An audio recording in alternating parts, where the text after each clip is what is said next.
সম্ভবত এটাই মায়া।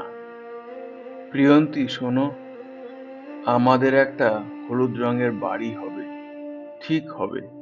একতলা বাড়ি, পাথর বসানো, লাল আর সাদা রঙের মেঝে থাকবে, লম্বা চওড়া, খানিকটা কাটাকুটি খেলানো লোহার শিকের জানলা থাকবে তাতে। তুমি সেখানে পর্দা লাগিও। তোমার সেই হলুদ পুরনো শাড়িটা, ওটাই নিও কেটে ছেটে। মেঘলা দিনে যখন ঝোড়ো হাওয়া উঠবে, পর্দাগুলো লাগাম ছাড়া ঘুড়ি হবে তখন। আমরা জানলা বন্ধ করব না। ঝোড়ো বৃষ্টি এসে ভেজাবে আমাদের ভাবুক মন। প্রিয়ন্তী, জানো, আমাদের সেই বারান্দা দেওয়া 2 বেডরুমের ঘরে দুপাল্লার কাঠের দরজা থাকবে। হাওয়ার দিনে সেগুলো আপনা থেকেই বন্ধ হবে, আর তারপর হঠাৎই বাজ পড়ে লোডশেডিং হবে। তুমি মোমবাতিটা ধরিয়ে নিও সন্তর্পণে।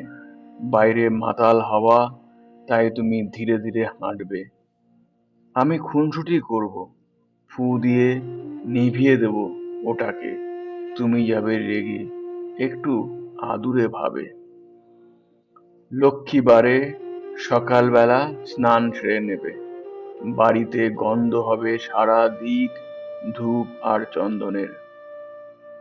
তোমার কিছুটা জানা মন্ত্র বলবে তুমি, তারপর ভালো চাইবে সবার প্রার্থনায় তোমার। প্রিয়ন্তী, দেখো, আমরা খুব ভালো থাকবো, দুজনে দুজনের আদুরে ভালোবাসায়। সেদিনটায় তুমি শখ করে আলতা পরবে, ভয়ে সাদা চাদর পাতবে না বিছানায়। এরপর সারাটা দিন হলুদ শাড়ি আর লাল টিপ পরে নিজের মনে তুমি এঘর ওঘর করবে।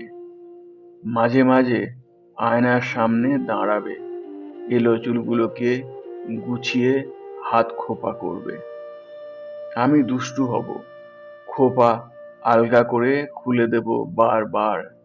তোমাকে যে এলো চুলেই ভালো মানায়। তুমি দুভুরু কুঁচকে রেগে উঠবে, উঠবে ফুঁসে।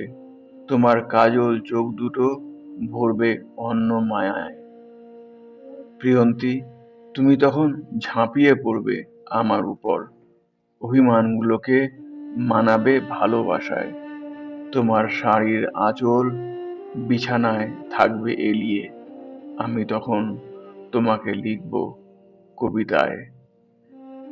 নমস্কার, দীপঙ্কর।